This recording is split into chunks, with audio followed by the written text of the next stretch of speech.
Welcome to Fable Stream. Today's offering is designed to send chills up your spine and have you peeking through your binds and watching for the undead. Enjoy. The world ended on a Tuesday, but for Mia, it started unraveling the moment her radio crackled to life.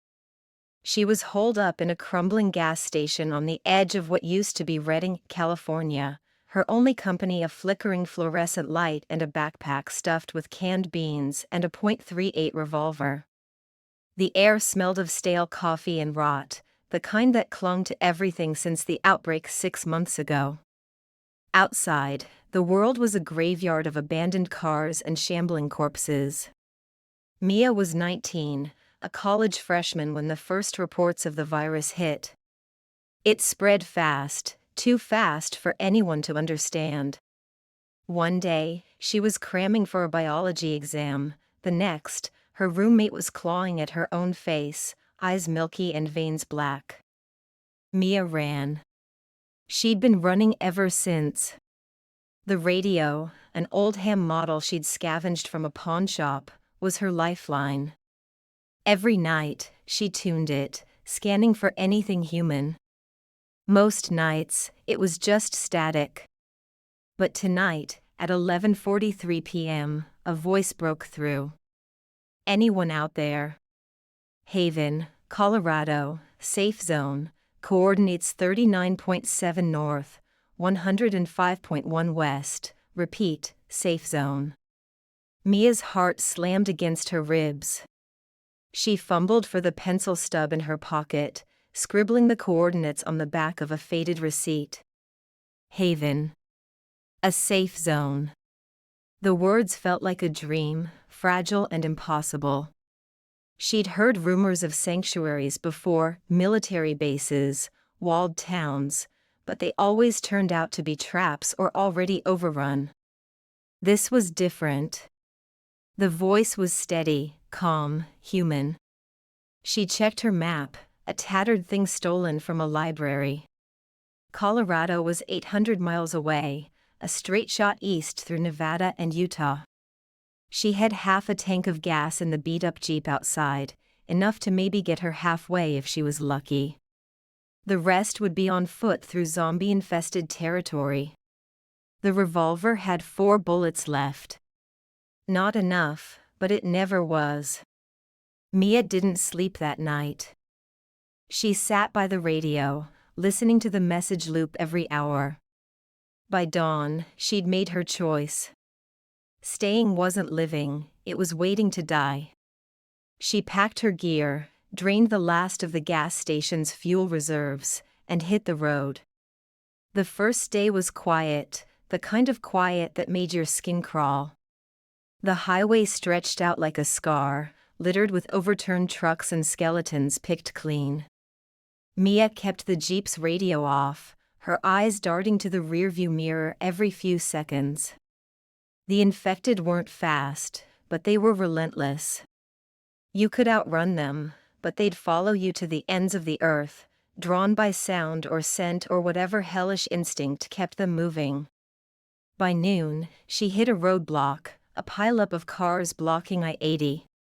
She killed the engine and stepped out, the revolver heavy in her hand. The air was thick with the stench of decay. She climbed over a rusted sedan, her boots crunching on broken glass, and froze. A low moan echoed from the other side of the pileup. Then another. She peeked through a shattered windshield and saw them, a dozen infected, their skin gray and peeling, stumbling in a loose circle like they were waiting for something. Mia held her breath, easing back. She couldn't shoot, noise would bring more. She'd have to go around, through the desert scrub. It'd cost her time and gas, but it was better than being torn apart. She made it back to the Jeep, her hands shaking as she turned the key. The engine roared to life, too loud. The moans behind her sharpened into shrieks. She floored it, the Jeep fishtailing as she veered off the highway into the dirt. 3 days later, she was out of gas and walking, her backpack cutting into her shoulders. Nevada's desert was a furnace, the sun bleaching everything to bone. She'd seen no one alive, just infected wandering in clumps or lone stragglers dragging themselves across the sand. At night, she hid in whatever shelter she could find, a burned-out trailer, a boarded-up diner, listening to their moans carry on the wind. Her water ran out on day 5. She found a stream, muddy but drinkable, and refilled her canteen. As she crouched by the bank, she heard it, a twig snapping. She drew the revolver, spinning to face the sound. A boy, maybe 16, stood 10 feet away, hands raised. His clothes were filthy, his face gaunt, but his eyes were clear, no sign of infection. "Don't shoot," he said, voice hoarse. "I'm clean." Mia didn't lower the gun. "Prove it." He rolled up his sleeves, showing unblemished arms. No black veins, no sores. "Name's Eli. Been out here a week. You headed somewhere?" She hesitated. Trust was a luxury she couldn't afford, but he didn't look like a threat. "Haven," she said finally. "Colorado. Heard a broadcast." His eyes lit up. "I heard it too. 3 nights ago. You got the coordinates?" She nodded, still wary. "You got a weapon?" "Knife," he said, patting his belt. "Lost my rifle to a horde back in Reno." They sized each other up. Mia lowered the revolver but kept her finger near the trigger. "You can come with me," she said. "But you try anything, I won't hesitate." "Fair," Eli said. "I just want to live." They traveled together, moving by day, hiding by night. Eli was quiet but resourceful, good at spotting supplies and avoiding infected. He'd been a high school track star before the world fell apart, which explained how he'd survived so long on foot. Mia didn't talk much, but she liked his presence. It was the first time in months she didn't feel alone. On day 8, they hit a small town in Utah, hoping to scavenge food. The streets were eerily empty, the only sound the creak of a pharmacy sign swinging in the wind. They split up to cover more ground. Mia took the grocery store, Eli the hardware shop. Inside, Mia found a few cans of tuna and a box of stale crackers. She was stuffing them into her pack when the screaming started. She ran outside, revolver drawn. Eli was sprinting down the street, a horde of infected on his heels, 20, maybe 30, their decayed limbs flailing. "Run," he shouted, waving her toward an alley. They bolted, ducking between buildings, the horde's shrieks echoing behind them. The alley dead-ended at a chain-link fence. Eli scrambled over it, but Mia's pack caught on the top, slowing her. An infected grabbed her ankle, its nails digging into her skin. She kicked free, pain searing her leg, and fired a shot point-blank into its skull. The sound was a thunderclap, drawing every infected in earshot. Eli pulled her over the fence, and they ran until their lungs burned, hiding in a storm drain as the horde passed.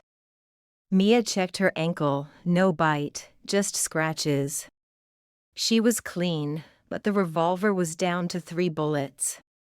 "We can't keep doing this," Eli said, catching his breath. "We're not gonna make it to Colorado like this." Mia didn't answer. She didn't have one. By day 12, they were in the Rockies, half-starved and exhausted. The air was thinner, the nights colder. They'd found a dirt bike in an abandoned garage, but it was low on fuel and loud enough to attract attention. They walked instead, following the coordinates toward Haven. The radio message had stopped broadcasting 2 days ago.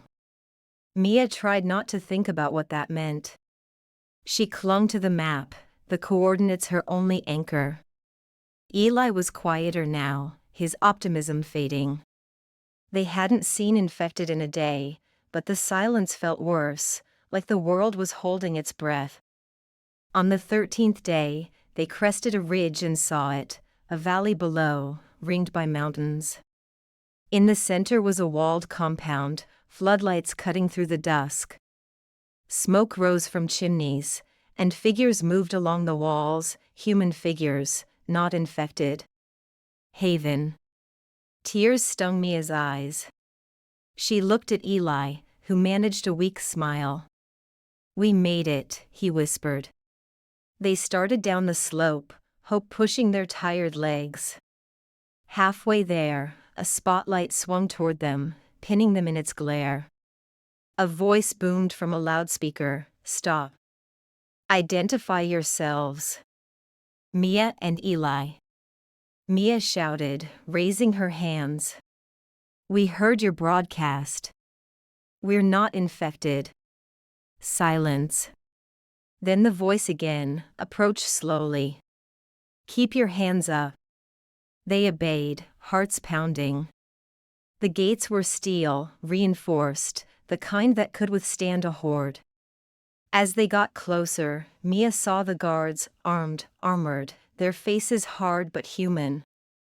The gate creaked open, and a woman stepped out, mid-40s, with a scar across her cheek. "Welcome to Haven," she said, her voice softer now. "You're safe here." Mia's knees buckled, relief crashing over her. Eli caught her arm, steadying her. They stepped through the gate, the clang of it closing behind them louder than any gunshot. Inside, Haven was alive, people working, laughing, living. There were gardens, solar panels, even a school. Mia and Eli were checked for infection, fed hot soup, given clean clothes. For the first time in months, Mia slept without a gun in her hand. That night, she sat on a cot, staring at the radio she'd carried the whole way. It was silent now, its job done. She thought about the voice, the one that had led her here. She'd never know who it was, but it didn't matter. It had been enough. Outside, the world was still broken, the infected still roamed. But in Haven, there was a chance. A beginning. And for Mia, that was everything.